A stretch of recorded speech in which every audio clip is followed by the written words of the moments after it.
Good evening. You're listening live to the Extreme Movie Show. I'm your host, Rob, broadcasting to you from the balmy 80-degree weather station that I've got here on the Pine Hills Palace in the Extreme Studios, just west of Orlando, Florida. Joining me from the great Midwest, where what temperatures at RDV? 42. And 42. That's not bad for mid-December. 42 and dense fog all day. Very nice, nice. We had rain over here. Actually, it was quite humid.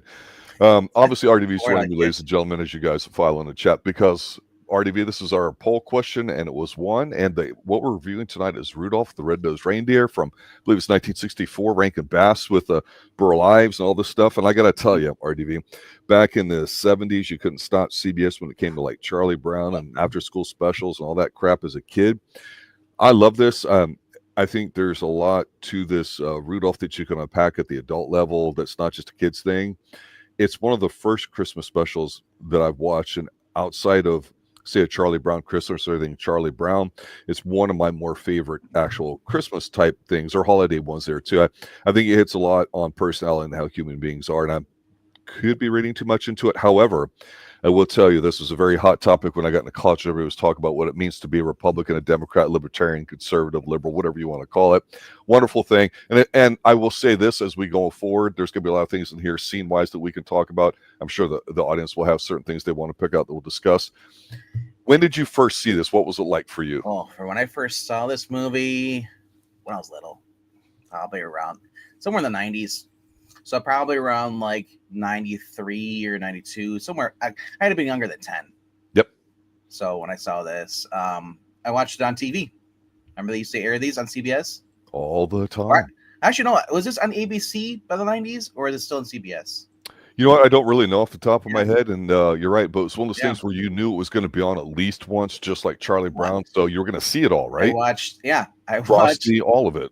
Yeah, watch all those. You know, I had the Garfield Christmas special, Garfield Thanksgiving, and all that stuff. It's just like you had all these different TV specials because they cared about actual catering to kids. Instead, now, sorry, parents, you got to pay top dollar to have access to these. But it used to be free streaming, you know. And nowadays, if you want to watch Rankin Bass, you have to go to Walmart or Target, wherever you shop, or even online, and get the collection on Blu-ray, DVD. You know, I'm not sure who has streaming rights to this. I know. It's on Prime. That's where I saw this. Possibly being sold or being streamed. I have the collection. I bought it a long time ago, a couple years back, and I saw it was like, well, it's a nice deal for Blu-ray for like $20, and it had like the more important, you know, films they shared all the time. Like I don't care for Rudolph's Shiny New Year stuff. Like I don't like, to me that's like, okay, you already jumped the shark. Now you're trying to like do it again. You know, like this was the movie. If you're gonna watch Rudolph the Red-Nosed Reindeer movie, you watch this one. You don't go watch the 1998 reboot or whatever remake that was, where it goes away and goes the cartoon. You lost me. It's funny you mention this because some of the things are iconic about it, and I think one of the first things that comes to light when people will talk about this in say a classroom setting when you're younger is one, you know, I keep waiting for us to do some of the Ray Harryhausen early stuff, not like Clash of the Titans, but even earlier than that, of the stop motion. And for here, this is obviously different than being a cartoon. And frankly, I love it. But as a kid, I noticed it was a little different than Saturday morning cartoons. So that was one of those things that appealed to me. But I have to tell you this, and I'm curious because you've got a collection. You know, you're always the big physical media guy, and I totally understand that too, because I do know that when DVDs first came out, they would have certain things, and then later on you get a better DVD with other stuff in it. But one of the things about this particular one I realized on a rewatch recently was I saw a really nice Super HD version of this. So what made this even more interesting to me, just out of curiosity's sake, is that you could actually see a lot more of, like, I don't want to say costume because they're not dressed up, but like the fiber on their bodies. And I could see a bit more of the depth that maybe on the television you wouldn't get. And it made me like it even more. Just the big opening season was in black and white. It looks crisp and clean. That's the one thing a lot of people, unless you watch this movie all the time, you'll forget that like they have the black and white opening, and then it goes into Rudolph Puppet Land, you know, which I always thought it was kind of weird when I watched those kids. I was like, what? It's like, I love it. Like the spinning newspapers, cold. It's like, what do I need this for? Just go read the puppets, But yeah, these are, and here's the thing about this movie. I know there were other actors in this movies, and especially this movie in general, but the main actor everybody recognizes Burl Ives as a snowman. Yeah. And then they don't care who voices the characters. They know the characters, they love them. Now, some of you who are really Rudolph nerds are like, well, I know who's big voice for Hermie. I know who voiced for Rudolph. Cool. Great for you. I was like, dude, Burl Ives singing in here is what made me want to actually watch this movie more than once. Yeah. It's kind of like, like The Grandfather or something like that, where you almost don't mind, but you wouldn't be caught dead doing it yourself. Am I right? It's like The Princess Bride. You watch it for what's his name? The guy from Columbo. Because he's, and like I said, the way he's reacted, I just love this movie. It's a great movie. I wish they would actually just air it more on TV. Now, that being said, it might be on cable somewhere, but I think these are all pretty much out of circulation on TV, unless you have streaming. The other thing I learned today, that Videocraft was actually original name. I thought it was always Rankin Bass. I didn't realize that was Videocraft. Because when I saw that, I was looking at the who made stuff. I was like, wait, why doesn't it say Rankin Bass? Why does it say Videocraft? What the hell is this shit? Mm-hmm. I realized that actually that's what their name was Videocraft. No, yeah, that would be the company, and then Don't you remember? Everybody said Rankin Bass, but it's Videocraft is actually the ones that made it. Yeah, it's the business side of it's always an interesting discussion. I think the more interesting thing to me about it is that this is a little bit different than some of the other ones in that it really isn't, to my knowledge, and I may be wrong in stating this, but here in America, obviously, Christmas is, the massive Christ. It's celebrating Jesus and all that stuff. And regardless of your religious affiliation, America has a way of kind of putting its own spin of things, whether it's Halloween or this. Obviously, Thanksgiving's a big deal. A lot of people have different views of it. And I think with this, if you just look at it just as a kid, just, hey, there's presents, there's toys, there's Santa, and you don't think too much about it, it kind of fits. So for a long time as a teenager and young adult, I didn't give a rat's ass about it. But what happens is, and of course the plot, basically, I'm sure everybody in chat's familiar with it, is that, you get Rudolph being born, seems to be a typical middle-class family, right? And he's got a defect. It's a glowing red nose, which is just funny to me, and they decide to be practical about it, just say, oh, we'll just cover it up or whatever. And then they do like a fake one. And it's like, it doesn't seem like it's a big deal and they're not freaking out about it, which is fine. But then when he feels embarrassed, in public about it, he basically gets, people today would say, oh, he's being bullied. He's being verbally attacked and all that. And he basically gets expelled. And this is when, to me, the story takes off, because the story has nothing to do about Rudolph. It's about the fact that it gets a little weirdo and trippy here. And I have to tell you, the official mascot at my place of work is Yukon Cornelius. He meets up with Hermie, the guy that wants to be a dentist. Yeah, he started being an elf and he wants to be a dentist. He started being factored into just being a slave wage. No, but this is in the 60s when this came out. That was you had your three legitimate classes of people: white collar, blue collar, and entry level. Let's just say it that. And so he obviously clearly wants to be a working professional, a dentist. So you've got somebody that can't cut it in one field, trying to do something else. And Yukon's looking for silver and gold, and it's kind of weird to me how he fits into all this. But he's like the glue guy. And then of course you've got the Yeti. There's this the abominable snowman, the Yeti. It's how do you say it? There's an old expression when they talk about the greatest athlete who ever lived in the United States, and that would be Wilt Chamberlain, where he says nobody roots for Goliath. Of course, you automatically make the assumption about the snow monster, and this gang has to kind of have this confrontation with them and all that. But then you realize he just had a friggin' toothache, and once Hermie helps him out, they all become buddies. This whole is Ryan's point on the chat. This whole movie's about basically being different, being bullied, learning how to deal with it, and basically, obviously this has a happy ending where basically, people they're accepted because someone stands up for them. In this case, Santa Claus stands up for Rudolph. His own dad was ashamed of him. Dude, what the heck? The kids, everyone knows the song. The Reindeers won't play any reindeer games, but they let Ben Affleck play. But then Herbie, like I said, him being actually was an elf that actually basically is going through the same stuff. He's tired of being working. He wants to do something with his life. So those two become best friends, go on a little venture. Like I said, they run into Don Cornelius, who's basically just like not Don Cornelius. sorry. Cornelius. Sorry. You're slipping on all the good words, Don Cornelius. This is a Coltrane, brother. Yeah. but I mean, man, like I said, like they run into this guy, Yukon Cornelius, who seems like he's a few sheets to the wind. You know, and they all become one big family. And then Rudolph, because his nose is so bright, Santa cuts him off with cocaine. No, like I said, everybody knows the story of this. And like I said, the whole thing is about being bullied, how to deal with it, and realizing everyone has their own special. You know, everyone's different, and that's okay. And like I said, you should just never give up. It's like the John Cena. Well, no, except for he's forced down your throats. The thing with Rudolph is that it takes something to happen to put it in a different perspective where he can find value. And so this island of misfit toys, represents, of course, everybody that doesn't feel like they want to fit in, which, of course, going through puberty is really a big thing. You're very egocentric when you're young, and then you're trying to make your way to it, so you won't listen to anybody.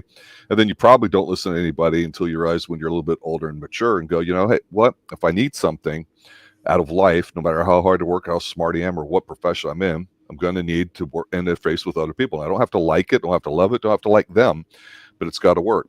And you get a dose of that here at the end, because basically Santa's like, well, shit, we have a climatological event, and he needs Rudolph basically to come in and lead it. So he doesn't.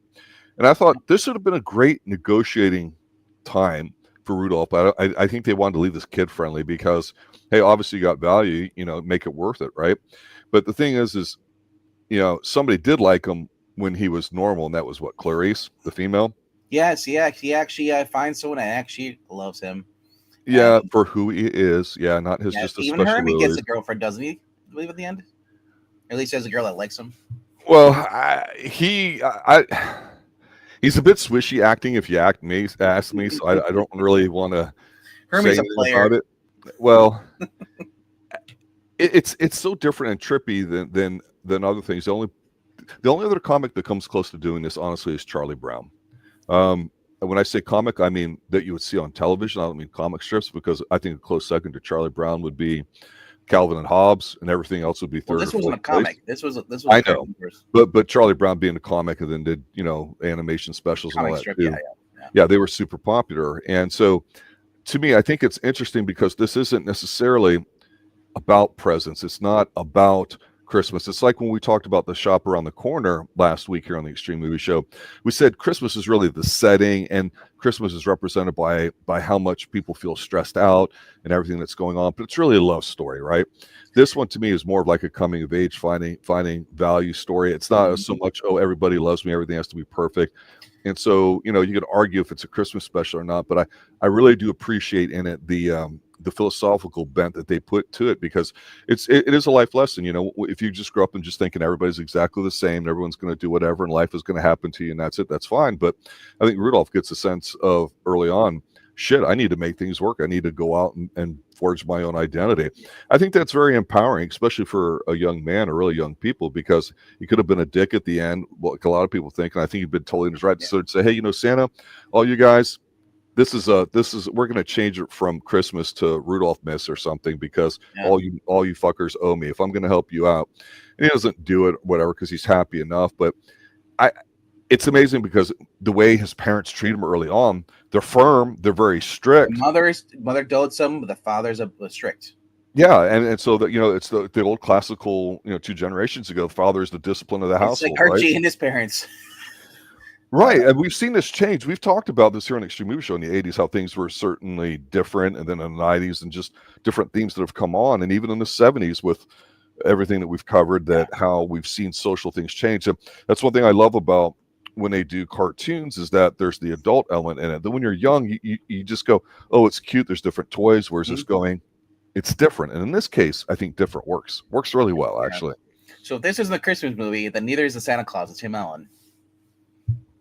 Because because it's all about Scott Kelvin. It's not about Christmas. It's about him, his life. Becoming Santa Claus.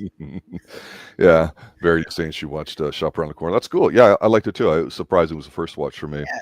So like I said, this is a fun, enjoyable movie. It's one you can watch with kids. Rudolph is one of the most famous like Christmas characters.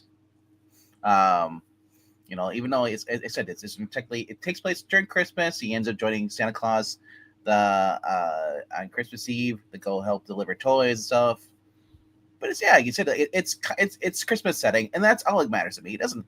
What like I said, I don't get a bent over shape like this is a Christmas movie. This isn't a Christmas movie. Do you watch every Christmas? Sure. Okay, then you enjoy it. If you don't, cool. Like I said, I like these movies. I like the Rankin Bass. The only one I refuse to watch is A Little Drummer Boy. I watched it once and I fell asleep. Well, that might be more Christmassy just in its themes, honestly. And there's some others. They were definitely around at the time, right? Well, that wasn't really Christmas. That was, I guess, because, when we say Christmas, there's two different things. People say the birth of Christ. Other people say presents, holiday, getting together family. So there's two different versions of Christmas. So we got careful when we say Christmas because there's the secular version and then there's the religious one. So. Yeah, because now you don't say Merry Christmas anymore. It's Happy Holidays or whatever, and it's so watered down. One thing I did want to note about it too, because you're bringing up, I think, a really good point there, is that when we talk about the post-war boom here in the United States and all that, and the family unit and all that, then things starting to break down, in the 60s going into the 70s, is that in the 60s might have been the peak as far as earning power, people being able to be a two-parent household with one person working, the mom staying home typically. And again, people, whether you agree with it or not, or like it or not, we're not really pointing out the politics of it so much as we're saying how it's pertinent to the story. And I noticed that, as we've done Charlie Brown, some of the other specials, that when you go back and look at the 60s, man, there were a couple times during the year that you would see certain big movies with Charlton Heston on it that just were a big deal to watch. And so you had, I think, in America, this really big growing middle class that could afford to go out and buy presents and get in the habit of spending time off and doing things. And it was a representation, I'm not going to say just of religion, if it means that religion means something to you, but of, hey, we're a positive household. It's time to recognize that we're doing good at the end of the year. You can talk about things getting spoiled in the 70s or 80s. I wouldn't argue that fact, right? But I think it's interesting because you've got Rudolph, you've got Charlie Brown, you've got a bunch of other things. All these started getting really popular in the 60s. When in society you had all that, again, when we talked about The Shop Around the Corner, it was just more of a romance. It really had nothing to do with anything else. And so you didn't really see a lot of those things. And then you saw a lot of the morality plays that got made into movies in the 40s and 50s that we may or still may not talk about this year, but obviously will in the future on the Extreme Movie Show. But yeah, I like it. I think it's refreshing being different and stop animation. I know puppetry is a lost art and wasn't very popular, really died down turn of the century, when we got into moving pictures. But there's something cool about seeing it like this. There's just something about knowing that, hey, a person had to have the eye to see the set that they were doing and create depth and get the lighting on it just right when they captured it. And looking at the suits, it's very fresh. I like it. Sometimes the older stuff, when you see a HD version of it, it doesn't look as good. You see all the flaws. I don't know that you really see that here too much. You might see a string here and there, know it's a backdrop, but I really don't think it takes away from what you're saying. I don't know how you feel about it, but that's something that, like I say, really jumped out to me. Yeah, I'm looking up at Larry Roemer, the guy who directed this. He directed before this The Return to Oz, which is a TV movie cartoon. He also produced Tales of the Wizard of Oz, which is the 1961 TV series, cartoon basically. So, and he did some other ones, The King Kong Show, and The Wacky World of Mother Goose, Mad Monster Party. Mm-hmm. The one movie he did after this was The Ballad of Smokey the Bear, and then that's it. Like, he has nothing else after his IMDb. So that director just kind of like, yeah, he did Rudolph, and they're like, yeah, the other ones were in hit. No one cares. It's like he just got one big thing. He's like, unless he made bank off it. But this was a TV movie though, so I don't know how much he got paid, But like I said, this is a fun movie, enjoyable. You can watch it with any kid of any age. I would recommend ages probably 5 and up, maybe, or you can probably 4. Sure. four to maybe 12 or 13. And 13-year-olds are kind of like, yeah, I don't care. I mean, well, 13-year-old boys probably are like, I want to watch He-Man or something like that, or whatever they watch today. But yeah, like I said, it's a very entertaining movie. I love the stop animation, how they bring the characters alive. There's a few songs in it, which all right. I'm not a big musical person, but like I said, there was only a couple in here. There wasn't too much. It didn't detract. It wasn't like a 10-minute freaking like a song and dance. Yeah, it's not a musical at all. Yeah, no, but there were some songs, and like I said, it's a good movie. And if you've never watched this, go out and look for it on DVD or Blu-ray where you can find it. I would say try to stop at your probably your local thrift store if you have it. They might have it for sale, or even at Half Price Books or Ollie's or whatever you go to. Walmart probably has the collection. They put out every year. It's got 5-movie collection. Go check that out. It's a Blu-ray, and then you can just use it. It comes with a digital code, and you can just put them wherever you want to. Movies Anywhere or Vudu, whatever. But yeah. This is also available for watching on the Internet Archive. Yes, that's been a gold mine a little bit lately too. Yeah. You check that's free. I'm not going to say public domain, but free to watch. And there's other places legally that you can check it out. If you go to just watch and put it in, I'll tell you what streaming service has it. I'm based in Florida. You're a time zone away or whatever, so things may be a little different with our internet provider. But yeah, I'll say this. Yeah, I've just grown up on Charlie Brown. It was a strip and a thing written for adults with themes in it from the kids' perspective. One of the things that we've always talked about early on when it comes to animation with cartoons back in the day is that you never go wrong trying to, I'm not going to say outsmart your audience, but don't write down or dumb down what you're writing or doing for your audience, because it shows. They'll pick it apart. And I think that this is just smart enough where, like I say, it works on all levels. That's not clever or cute, but the standard back in the 60s and 70s in terms of education, what people could understand, and their attention span certainly is a lot better than this day. I don't even think that's debatable. Certainly the education part of it, without question. And so I think that it's interesting because, again, you think of, Rudolph, he discovers his nose, and then there's this guy maybe, but then you as a kid, your brain immediately goes to Santa, and his nose work, he's older, hey, that's going to be me in a few years, and then it's a happy ending, right? You forget about all the crap in the middle that he has to go through with Yukon Cornelius and looking for something, just signifying. And I always like to talk about Joseph Campbell's hero's journey. You start at A, you end up at C. Everything that happens to you in B is where you go from one to another, and finding value is certainly important. So I think it's a positive lesson without being completely hokey. I think that's a hard thing to get because there's certainly a lot of darkness that's in there. But if you look at this in a non-religious way, more secular, like you're saying, I think it clearly makes sense too. But I wanted to ask you this. I lament the fact that growing up in the 80s, I was a Molly. I spent a lot of time in them, and malls are dead now. Yes, some exist and all that, but they don't have the same juice, the same energy, the same vibe that you would go to, and this energy that you would feel. It doesn't help it. All the big box stores are closing. Exactly. So I was going to ask you, do you think consumerism wise, for forgetting the religious part of it here, do you think the secular kind of thing is just going to die down with Christian more and more as we continue to move forward here? What do you think? It's hard to tell. I mean, as far as retail, Boston store was one of the stores, the other anchor stores in our mall. They used to have breakfast with Santa Claus every year.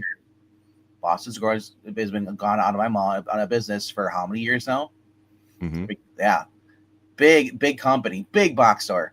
Yonkers, Macy's is pulling out of our mall. Sears is gone. The only left is JCPenney, our mall. It's a big anchor store, and like I see it, I'm looking at my mall going under. And as arcade, they brought back stuff they got rid of because they had too many problems with the loitering. It was like the arcades, and now those are back in there. We got a movie theater outside the mall. But it's in a parking lot. So it's like it used to be inside the mall. That's where they had it. Yeah. So, but I don't know how much longer my mall's gonna be around. It's been around since the 70s. Yeah, there's a few dead malls here in Central Florida, and I will tell you, I think it's funny that and Chap Maroni is mentioning Montgomery Ward, because here on the west side of Orlando, Pine Hills used to be a really upper middle class community, and it's gone completely to the ghetto right now. It's not even really debatable when you look at all the metrics or however you choose to measure that. And so I lived during its peak time as it declined, going through the 80s and into the 90s to the war zone it is now. And Montgomery Ward, I clearly remember, I think it was in 85 or 86 when Jack Nicklaus won his last Masters at like 42 years old or whatever it was, being in there watching on those old, huge, gigantic wooden cabinet television sets, because I had that wooden television set. My parents had it from the early 70s, whenever it was. And I actually got it when I started going to school in my 20s and had that until it literally died. The cathode ray tube blew up and you couldn't fix it or replace it. And that thing was probably weighed 800 pounds. It was a beast. And so all my childhood specials and sports I used to watch on that. So it's amazing how you remember these things. And I don't know how things are where you're at up there outside Milwaukee roughly, but for me in Orlando, West Side, there was an upscale part of Pine Hills that bordered the main road that cuts all the way through it, called Highway 50 or Colonial Drive. It goes all the way to the West Coast and the beaches, and the East Coast and the beaches by NASA. And here in Pine Hills, you had an outlet mall that you'd walk around that had a couple big stores, anchor stores, high-end stores like your Macy's and that sort of thing. All those have died and been replaced by all sorts of things. And it's sad because as a Boy Scout, my brother and I and other people in our neighborhood, because I was a neighborhood function, you belonged to the Boy Scouts or Girl Scouts, we would march in the parade down the main road and go into the shopping center. And Santa Claus, I'm not lying to you, this was always cool. Santa Claus would fly in on a helicopter and land in the middle of the parking lot and do like the signing in real time live. And so all these little side events like that required a gathering of people, like I say, that energy and that juice, it's just incredible. Now, if you go to the mall, if there's a Santa sighting somewhere, he's sitting there and he's by himself and he's on a cell phone. It's just not the same. Well, it's not that bad of mine. Like they still have Easter Bunny, they still have Santa Claus, and they have elves helping out Santa Claus. But it's not like it was like in the 80s. I think on the movies, I don't know, New York probably had much more, so places like that had much more grander designs for their come and meet Santa Claus. Right. Ours was just like in the center of the mall where the stage was. And they set it up there, and it'd be like, you know. But I was looking at the IMDb for the Rudolph the Red-Nosed Reindeer, and the video that plays the VHS. You know, now available on VHS. I'm like, and it says FHE. That's my childhood. Whenever I watch a movie or get cartoon, it said FHE was the company that was doing it. So, and they were $12.98 back in the day for each of these movies, the Rankin ones on VHS. I have some of them too, but I don't think they're worth that much anymore. You know, I watched a kind of relating it to Rudolph and something you said at the beginning about physical media. I watched recently Gladiator 2, and I saw it online, and there were some weird edits in there, and so I don't know if it was just bad, because it's really not a good movie in my opinion. Which is disappointing because I'm a Ridley Scott fan, and everybody loves Denzel, and I just go, it reminded me of how any cartoons, I know you guys will talk about this on your other channel when it comes to reviewing comics and all that stuff too, and such, but if you don't have the physical media, if you go to watch it, whether it's the Internet Archive or unless somebody on YouTube's posted like an at-home version that maybe is kind of grainy, right, like from VHS, you just don't know whatever company that owns the current rights aren't going to go in there and slightly modify it, because that's happening with everything that pretty much Disney owns. They do all the stuff. They just, and as far as what I can tell, I haven't heard anything about Rudolph, but I do know with some of the Christmas stuff, a lot of the main stations won't play it anymore. It's just how things are, obviously. So I agree with you. It was a treat for me to see it on Super HD, because like I said, I was able to appreciate it a bit more with the adult eye, rather than just the 360 pixel version or whatever that you would see on a regular TV or VHS. So it's quite colorful. It's quite neat. But I don't know if this is going to sound silly, so I wanted to bring this up because I know we got a lot of artists that come into our chat and channel too, in different fields. One of the things I think is interesting about Rudolph too, not from the story perspective, but watching it, is I don't know growing up in your household what you guys did, but I know in mine and others, whenever you go to somebody's house, or we actually would have carolers, we actually would go to people's houses and exchange gifts and stuff. Sometimes they would have like a little, whether you had the manger set up Some people might just have like a Christmas village. Some people would have some little setup of a Christmas scene of some kind. And so some people did a lot of handcrafting stuff. If you remember back in the day, people were really still into handcrafting trains and miniatures and those kinds of things. Dungeons and Dragons, I remember older guys playing with miniatures before it became the die rolling game that it was in the 70s. And so it made me appreciate that they took something like that and did it as Rudolph and filmed it. I just think that's cool, but I don't know if that meant anything to you or if you could give two shits. How do you feel about stuff like that? Stop animation, it's a lot better than Rotoscope. I hate Rotoscope. They tried to do that with Fire and Ice movie review on this. I just don't like how they film that. Now the new, I'm glad though with the Rotoscope they improved it.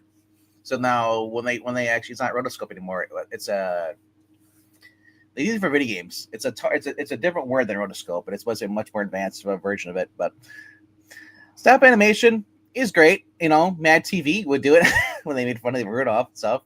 I mean, South Park did it with their Team America.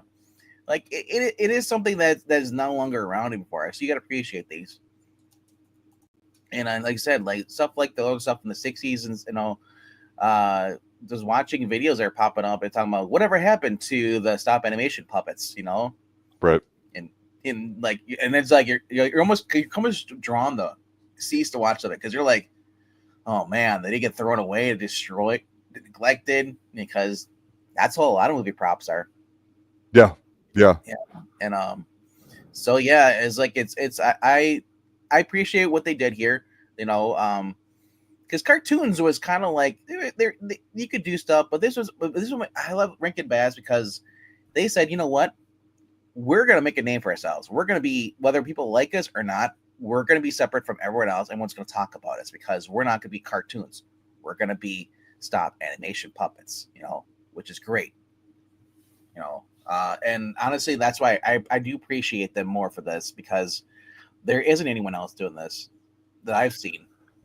Yeah, and I'll relate this to a bit of a bigger topic that we've mentioned briefly with some things, with stunts and watch me connect all this. I mentioned here about this being hand drawn.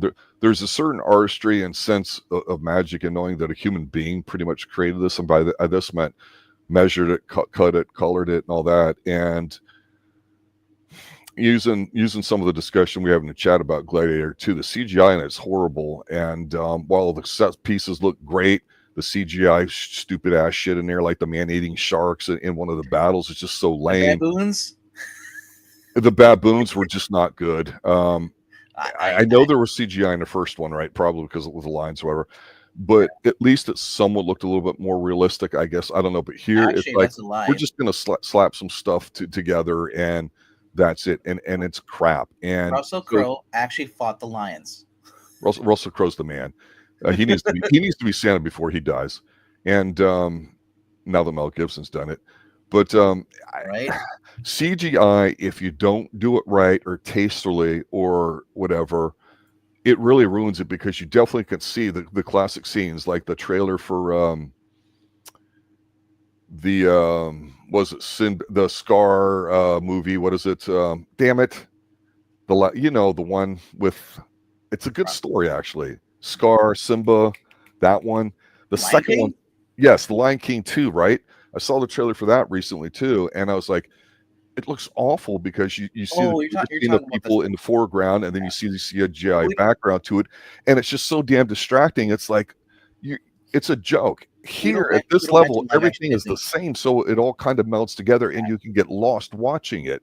You can't do that when people have these green screens and they're acting with a stupid camera in their face. It's a joke. It really, really is. I can't stand it. I don't like anything when Disney starts like, well, it was a popular movie in the 90s. No, we're gonna make it live action. I don't want live action Aladdin. I don't want live action Cinderella. I don't want any of that stuff. It's like, because it just sounds like you're just trying to do a cash grab. That's all it is. Like, you guys weren't like, weren't satisfied with having the awesome cartoons that they is, because the animators is that's the magic. How they came up with everything, how they filmed it, how they got the depth. When Disney would use those like 3 or 4 layer cameras, and they move a slide, how they create the depth and they move it so it looks like it's actually you're walking past the trees. I love that. when you start just putting in CGI and like let's make the cartoons look very unfriendly and look scary and real. I don't want that. What kid wants that? When you've got in Gladiator 2, you've got Denzel Gladiator walking 2 is around. stupid too, and they should have made a sequel. He's older. His story is interesting. I'm not going to say anything if people haven't seen it. You're going to want to watch it without it, just to watch Denzel. His outfits and everything look great. I'm certainly no historian, so I'm not going to point out things that look kind of weird, like man-eating sharks in the Coliseum, but whatever. I have to say it because it sounds stupid, but it's there. And that battle is just so weak sauce. I mean, the whole movie needs a shot of testosterone, and instead we got CGI and mechanical. Did Denzel say, "I want sharks with freaking laser beams"? I know, right? It's but like, for example, one character that's in it that was in the last one is the Connie Nielsen character, right? And she's got to be like 60 years old. I don't know if she's Danish or Swedish or something. She's just one of those long-legged Nordic types. Absolutely gorgeous woman. She comes out there in her outfit and she looks stunning. And everything that's not CGI in this movie looks great. Ridley Scott always does a wonderful job with that. And it's one of those things where it's just you appreciate so much more that when something weird comes up that doesn't fit, it stands out. And so, unfortunately, not only do we get that with CGI a lot these days, we get it with bad writing, we get forced messaging. I think Rudolph's pretty simple. It's you don't have to say Burl Ives really, knew how to throw down and rocked out. But the point is it was catchy enough for what it was, and the story was solid enough. Like we've said before, sometimes the definition of a good movie that I don't know if it was Howard Hawks or somebody said, "Hey, I've got a couple really good scenes, but no shitty ones." Mm-hmm. I don't know. It's getting to a point where I don't know that we've seen anything recently, Christmas-wise, that we could classify as, hey, it's going to be around for a generation. It's that good.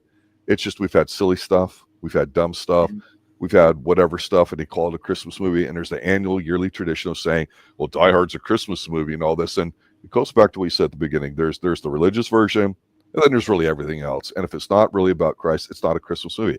I don't care what people say about feeling good and romance or action or whatever it is. It really isn't. Let's not kid ourselves. Rob doesn't care. Well, I do care. That's why I'm mentioning it. I feel very passionate about it. Because after 2 generations, I will say this for my closing thoughts.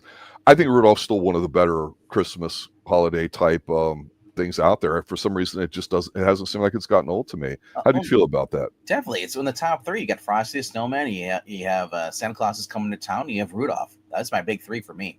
What about Charlie Brown Christmas? Well, if you're talking about all in general cartoon stuff, I would include Charlie Brown Christmas and also include Garfield Christmas, special. Mm-hmm. There's like a couple of different ones. Like, if you want to go back digging deeper, there's Pee-wee's Playhouse Christmas special. There's all these different things, nostalgia things are out there. But the big 3, though, I said, and when people think of Christmas movies, as far as older stuff like this for kids, Charlie Brown's gonna be in there no matter what. He's gonna be number 1. Obviously, it wasn't in our poll though. Tonight, Charlie Brown got left in the dust. Rudolph, I think the last one that I can think of, the last 2, is people release them like Christmas Vacation. And the other one, too, that at least on this channel over the past couple of years has been somewhat popular. And it stars Darren McGavin, who is supremely talented and just kind of steals the scene whenever you see him anywhere. Obviously, he's the lead guy for Kolchak. Yeah, and that would be a Christmas story from the early 80s. Yeah. Those are the last 2 that come to my mind. I know people like the Jim Carrey Grinch kind of sort of, but that's Jim Carrey, and then you have the Santa Claus with Tim Allen. Those are popular. Those are huge popular movies. Yeah. And like I said, that's but as far as kids go, it's Rankin Mass, and then you have Charlie Brown, and then now, like I said, for me, I have a soft spot for Garfield because I love those movies. Those are actually well done. But yep, I'm not sure what Marania, what are you posting in our link in our chat now? There's a link about restoring the puppets from Rudolph. He's talking about. Okay. So I think that's kind of cool. Okay. Sometimes if you and I see like a link for like the Internet Archive, something legal, we'll post it there because some people may not know where it goes to. Yeah. But anyway, though, if you've never seen this movie, go check it out. And eventually one of these years, we'll have to get. I don't know if Pixel's seen these before. Or how many? I think he's seen the Rudolph. Right? Actually, no, take it back. I think he's seen quite a few. So next Christmas when Pixel's back, we're gonna do a Rankin Bass stuff. We're gonna Rankin the Rankin. Yeah. We're gonna put our Rankin Bass list, our top 5, or if we can top 3. It'd be interesting to see. And let's just see exactly what we like the most and what we don't like. Because I got a feeling we're all gonna have different number ones. So. Yeah, we'll see how that goes. Yeah, so we got something coming up for Tuesday night that we have not decided on too. Can you give anybody a hint to what we may be reviewing or what might be on the poll theme-wise? We're going to a canon classic. And that would be what, sir? Runaway Train. Never Gonna Stop. Oh, sorry. That's not. If y'all saw Speed a generation ago, the Runaway Train is the movie that this basically is based off, and this movie is 10 times the movie that Speed is. And Speed was a fun movie with Keanu Reeves on the bus. Definitely 90s fare. Check that out. But yeah, Runaway Train is a serious canon film. Who is the main actor in this movie again? Jon Voight. Yes. And he is tremendous in it. I am shocked. If you remember Jon Voight from what was the one popular one we did over the summer there with the snakes? Anaconda, right? So remember how he'd mug the screen with his face and all that? That's laughable compared to the badass he is in this one. Yeah, Jon Voight's awesome. He chewed on this pen. This movie is fantastic, Runaway Train. I highly recommend you guys see it. We'll talk about that Tuesday night. We're soft on canon films here, being an 80s based channel. Of course, I use from 90s and pixels from the aughts. Yep. So Runaway Train, check it out. It is available on some of the different pay services. I saw that on one of them when I watched it this week. It's awesome. Really, really good stunt work, all natural too, sir. Thanks for showing up, Desert Rose and Maranya and Verity Princess and anybody else who might have popped up in the chat. DJ Knight, Verity saying like, this made me so nostalgic. I'm gonna go watch it right now. Yes. Yeah, well, sometimes we'll disagree. We'll talk about it, but that's what we do here on the Extreme Movie Show, movies and TV and the like too. We will be starting a different TV show at the beginning of the year. We all have some different schedules over the next month or so with the holidays and outside commitments too. So we're looking forward to getting back into finishing up Forever Night, which we've got episodes dropping every Friday at 7 p.m. Eastern. And there's whispers of a possible Miami Vice show. Is that correct? Yes.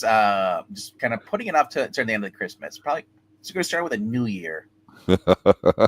Well, that's some kind of Miami night show. Yeah. Season 1, of course, which we'll talk about shortly.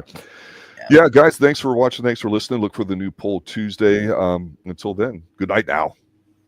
Good night, guys and girls.